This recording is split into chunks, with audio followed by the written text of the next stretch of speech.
आज की क्लास में हम लोग क्या देखेंगे कि आर्क फेनोमेना क्या होता है। ठीक है, तो देखो अपने पावर सिस्टम में क्या होता है, सर्किट ब्रेकर कनेक्टेड होते हैं। ठीक है, तो सर्किट ब्रेकर क्या है, it is a mechanical switching device which is capable of making, carrying and breaking the current under a normal condition. Right, ये क्या करता है, आपका मैकेनिकल स्विच है जो कि क्या करता है, आपका मेक करता है, कैरी करता है, ब्रेक करता है करंट को अंडर अ नॉर्मल कंडीशन में भी करता है। Right, and also making, carrying for the specific time and automatic breaking current under a specific normal circuit. ठीक है, क्या होता है आपका सर्किट ब्रेकर क्या है, it is a mechanical switch जो कि आपके करंट को कैरी करता है under a normal condition for a specific time.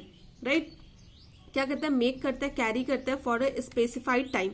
अगर आपने कुछ स्पेसिफाइड टाइम के स्पेसिफिक टाइम के लिए उसे मतलब ऑन कर रखा है तो वो क्या करता है, आपके करंट को कैरी करता है under a normal condition. Right, और क्या होता है कि और अंडर अ एबनॉर्मल कंडीशन अगर कोई फॉल्ट आता है आपके सिस्टम में like a short circuit fault, तो वो क्या करता है, आपके सर्किट को ब्रेक कर देता है। राइट, ऑटोमेटिक वो क्या करता है, breaking the current under a abnormal condition.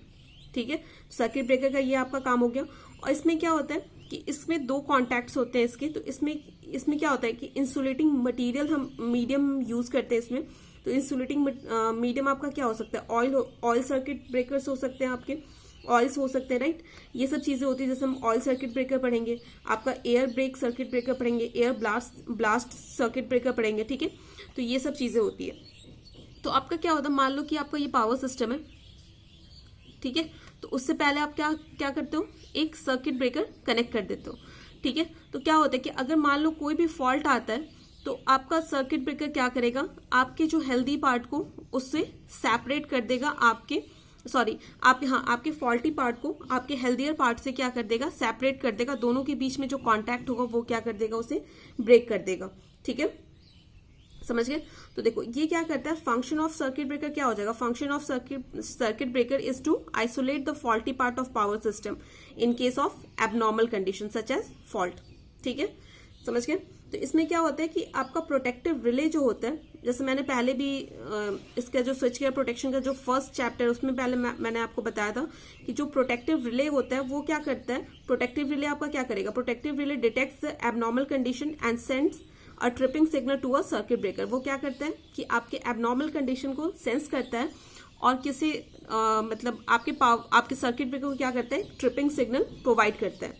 ठीक है, मैं इसलिए सर्किट ब्रेकर पहले बता रही हूँ आर्क फेनोमेना से, क्योंकि ये जो आर्क फेनोमेना है वो सर्किट ब्रेकर में ही आपका आता है। ठीक है, तो इसे हम कैसे हटाएंगे ये हम देखेंगे। तो देखो आपका प्रोटेक्टिव रिले सेंस करेगा और आपके सर्किट ब्रेकर को सिग्नल भेजेगा और आपका सर्किट ब्रेकर ट्रिप कर देगा सिग्नल को। ठीक है, तो क्या होगा, after receiving the tripping command from the relay circuit breaker isolate the faulty part of the power system from the healthier part. ठीक है, ये आपका हो गया आपके सर्किट ब्रेकर का क्या कहते हैं, आपके सर्किट ब्रेकर का वर्किंग हो गया। ठीक है, यहां तक समझ गए। तो देखो जो आपका सर्किट ब्रेकर होता है ना, तो सर्किट ब्रेकर होता है ना जो, तो circuit breaker has a two contacts. आपके सर्किट ब्रेकर में दो कॉन्टैक्ट्स होते हैं। फर्स्ट क्या होता है, आपका फिक्स्ड कॉन्टैक्ट होता है। राइट, जो आपका फिक्स्ड होता है, और सेकंड क्या होता है, आपका मूविंग कॉन्टैक्ट होता है। ठीक है, first one is fixed contact and second one is moving contact. Right, समझ, मैं आपको बना के बताऊंगी कैसे ये मूव करते हैं। तो ये आपका क्या हो गया, फर्स्ट आपका कॉन्टैक्ट क्या हो गया, there are circuit breaker has two contacts, first one is fixed and second one is moving. तो देखो क्या होता है, आपका ये जो सर्किट ब्रेकर होता है वो कहाँ, ये जो कॉन्टैक्ट्स होते हैं कहाँ पे प्लेस होते हैं, इन अ क्लोज चैम्बर में प्लेस्ड होते हैं आपके। ठीक है, ये क्या होते हैं, the contacts are placed in a close chamber containing a fluid insulating material. ठीक है, which is used to extinguish the arc formed between the contacts। क्या होता है कि ये जो दो कॉन्टैक्ट्स होते हैं ना, इन दोनों के कॉन्टैक्ट्स के बीच में आपका अगर कोई फॉल्ट अगर होता है तो क्या होता है, सर्किट ब्रेकर के कॉन्टैक्ट्स क्या होते हैं, ओपन हो जाते हैं। तो दोनों के बीच में क्या होता है, आर्क का फॉर्मेशन होता है। ठीक है, तो इस आर्क के फॉर्मेशन को कम करने के लिए, अगर आर्क का फॉर्मेशन होगा, रेजिस्टेंस फॉर्म करेगा, तो क्या होगा, आपका करंट फ्लो करेगा। तो अगर सर्किट ब्रेकर के दो कॉन्टैक्ट्स खुल भी जाते हैं तो कोई फायदा नहीं होगा। इन दोनों के बीच में अगर करंट आपका फ्लो कर भी रहा है तो आपका क्या होगा, वो मतलब फॉल्टी पार्ट और हेल्दियर पार्ट तो अलग तो हो नहीं पाएंगे। तो हमें क्या करना पड़ता है, इस आर्क को एक्सटिंग्विश करना पड़ता है, मतलब इस आर्क को हमें खत्म करना पड़ता है ताकि आपका जो फॉल्टी पार्ट है वो आपके हेल्दियर पार्ट से सेपरेट हो सके, राइट।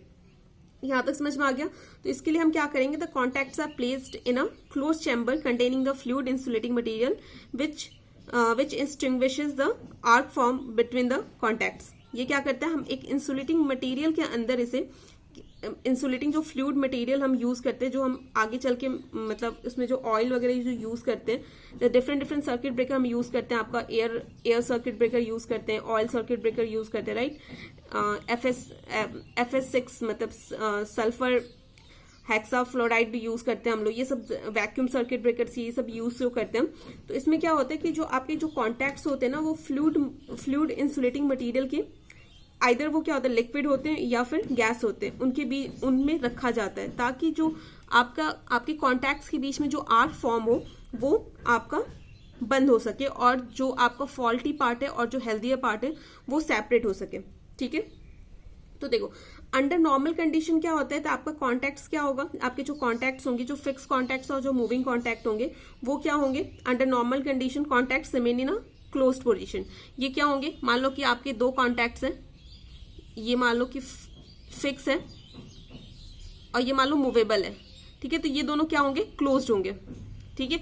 अंडर नॉर्मल कंडीशन ये क्या होंगे, क्लोज्ड होंगे, राइट। और अगर आपका कोई भी आपका मान लो कि आपका सर्किट ब्रेकर क्या होता है, रिक्वायरमेंट होती है, अगर मान लो कोई फॉल्ट आता है तो सर्किट ब्रेकर क्या होगा उसकी क्या करता है, वो आपके फॉल्टी पार्ट को हेल्दियर पार्ट से सेपरेट कर देता है। तो क्या होगा, इस कॉन्टैक्ट को उसे खोलना पड़ेगा, ठीक है, समझ गए। तो क्या करेगा, when the circuit breaker is required to isolate the faulty part, the moving contacts moves to interrupt the circuit, ठीक है।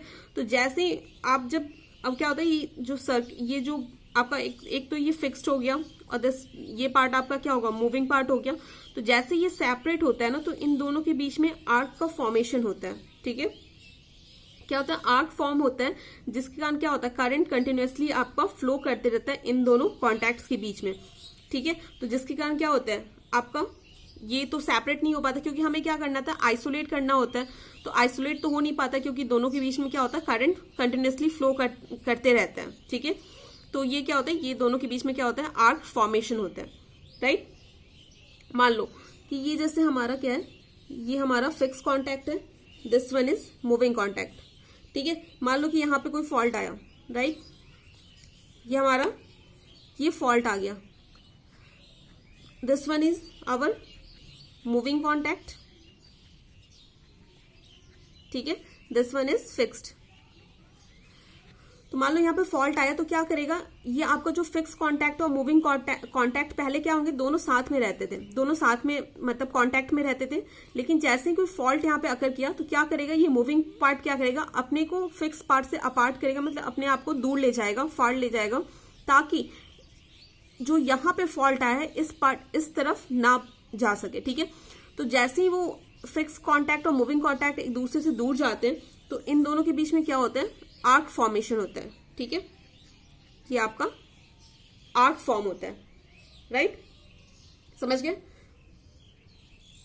तो क्या होता है कि जब आपका मूविंग जो कॉन्टैक्ट होता है वो क्या होता है, स्टार्ट सेपरेटिंग। ये क्या कहता है, फिक्स कॉइल जो आपका फिक्स पार्ट है उससे क्या होता है, सेपरेट होना जब स्टार्ट होता है तो क्या होगा, इसमें ये दोनों जो चैम्बर है किसमें, कॉन्टैक्ट्स कहाँ रखे हुए हैं, आपके इंसुलेटिंग मटेरियल जो फ्लूइड है उसके अंदर रखे हुए, राइट। तो आपका इंसुलेटिंग मटेरियल है वो क्या होता है, इंसुलेटिंग फ्लूइड जो इन दोनों के कॉन्टैक्ट्स के बीच में होगा वो क्या एक्सपीरियंस करेंगे, a very high electric stress in लोग पे पड़ता है। क्यों, क्योंकि ये क्या होता है, आपका इंसुलेटिंग मटेरियल क्यों है कि जो भी आर्क का फॉर्मेशन हो रहा है वो उसे बंद कर सके, एक्सटिंग्विश कर सके, राइट। तो वो क्या होता है, उनपे जो इनके बीच में जो फ्लूइड होता है, इंसुलेटिंग मटेरियल होता है, उस पर क्या हो जाता है, इलेक्ट्रिक स्ट्रेस बढ़ जाता है, ठीक है। तो ये जो इलेक्ट्रिक स्ट्रेस होता है वो इनवर्सली प्रोपोर्शनल होता है distance between the two electrodes, right, that is the distance between the two contacts, ठीक है, समझ गए। जो इलेक्ट्रिक स्ट्रेस होगा almost inversely proportional to the distance between two electrodes, right, समझ गए यहाँ तक। क्योंकि अगर मान लो कि अगर दोनों जितने पास होंगे उतना आर्क फॉर्मेशन ज्यादा होगा, राइट, दोनों मतलब मान लो कि ये दोनों के बीच में अगर डिस्टेंस कम है तो करंट बहुत जल्दी से फ्लो करेगा, ज्यादा आर्क फॉर्मेशन होगा, राइट। अगर थोड़ा सा मान लो धीरे धीरे दूर जाते जाएंगे तो क्या हो जाएगा, आर्क फॉर्मेशन धीरे धीरे कम हो सकता है, राइट। तो क्या बोला है इसमें, जो आपके इंसुलेटिंग मटेरियल होगा इन दोनों के बीच में, जो भी दैट इज अ फ्लूइड या फिर गैस जो भी हो, उसमें क्या होगा, जो इलेक्ट्रिक आपका स्ट्रेस होगा, राइट, इलेक्ट्रिक स्ट्रेस जो होगा that is inversely proportional to distance between two contacts. इन दोनों के बीच में जो कॉन्टैक्ट होगा वो उसकी क्या होगा, इनवर्सली प्रोपोर्शनल होगा, ठीक है।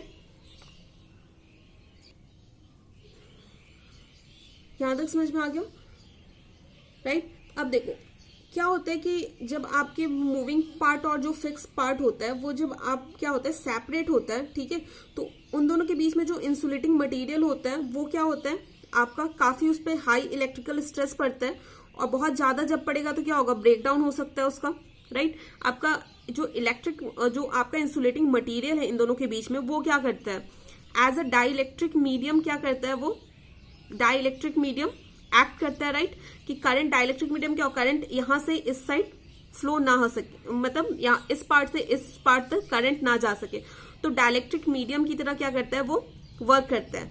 अगर मान लो कि उस पे जो आपका डाइलेक्ट्रिक मीडियम, जो भी इंसुलेटर आपने फ्लूइड वगैरह यूज किया है, अगर उस पे ज्यादा इलेक्ट्रिकल स्ट्रेस पड़ता है तो क्या होता है, वो ब्रेक डाउन हो जाता है। दोनों का डाइलेक्ट्रिक मीडियम क्या होता है, दोनों के बीच के जो डाइलेक्ट्रिक मीडियम है वो क्या होता है, ब्रेक डाउन हो जाता है, और आपका क्या होता है, जो दोनों के बीच में एज अ इंसुलेटर वर्क करने लगता है, और करंट क्या होता है, आपका आर्क फॉर्म हो जाता है, और एक एंड से दूसरे एंड तक आपका करंट क्या होता है, जाने लगता है, ठीक है, राइट। अगर क्या होता है, आपका करंट अगर कंटिन्यूअसली आपका फ्लो करते जा रहा है तो क्या होगा, उससे तो आपका जो भी फॉल्ट है वो इंटरप्ट तो हो नहीं पाएगा, राइट।